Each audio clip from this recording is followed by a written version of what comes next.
Mr Bun Goes Missing, written by Happy Class Great Teen, Chapter 2. A clue in the garden. Adewale followed the trail of fur through his garden, his heart pounding with each step he took. He couldn't shake the feeling that someone had taken Mr Bun. The thought made him sick to his stomach. As he followed the trail, he noticed something strange. The dirt was disturbed as if someone had been digging. Adewale was scared as he realized what this meant. He started to investigate further, taking notes in his notebook. He carefully examined the disturbed dirt, noticing small paw prints that were not Bun's. He knew then that someone had taken his pet. Who could have taken Mr Bun? And why? He knew he had to keep investigating. He searched the rest of his garden, looking for any other clues. He noticed a broken branch on his apple tree and a ripped piece of fabric caught on a nearby bush.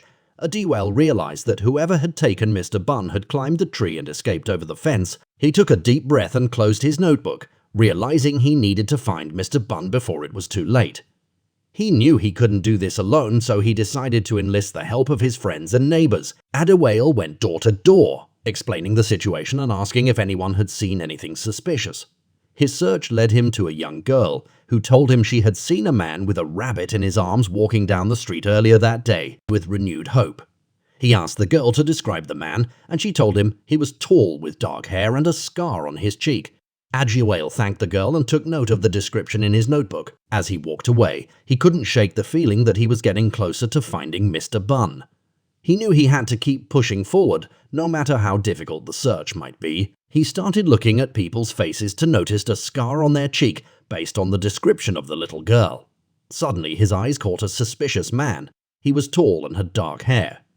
When Adewale was walking unnoticed beside the man, he noticed some sort of scar on the man's cheek. He paused as if he wanted to pick something up from the ground. He waited till the man was a little far from him. Then he walked slowly to trail after the man. For almost 12 minutes, Adewale was still riding on his feet. His energy started waning, and the man had been traveling non-stop. Just as the suspicious man was about to walk down an abandoned road, Adewale's phone rang. He eagerly answered it, hoping for good news, while trying to make sense of the direction the strange man was moving. But when he heard the voice on the other end, his heart sank. He paused. After some minutes, Adewale was looking all around as he spoke to the person on the other end to spot the suspicious man. But the stranger had disappeared into thin air. It was his neighbor, Mrs Thompson, who called. She sounded suspicious, like she was hiding something. She told him that she had found Mr Bun in her backyard, but when Adewale asked for more details, she clammed up. It was then that a doll turned around and rushed to meet Mrs Thompson at home. Seriously, something about her tone didn't sit right with Adewale. He knew Mrs Thompson had never been a big fan of Mr Bun, and he couldn't shake the feeling that she knew more than she was letting on. As he made his way to Mrs Thompson's house, Adewale's heart raced with anticipation and dread. He had a bad feeling about this. When he arrived, Mrs Thompson was waiting for him at the door, looking nervous. Come in, she said, ushering Adewale inside. I have something to show you." Adewale followed her to the backyard, where she pointed to a small hole in the fence. "I saw Mr Bun squeeze through there earlier today," she said, her eyes darting around nervously. "But I want to bother you with the details. I figured you'd find him eventually." Adewale's heart sank. He had been so close to finding Mr Bun, only to be met with disappointment once again. But as he turned to leave, he noticed something odd about Mrs Thompson's demeanor.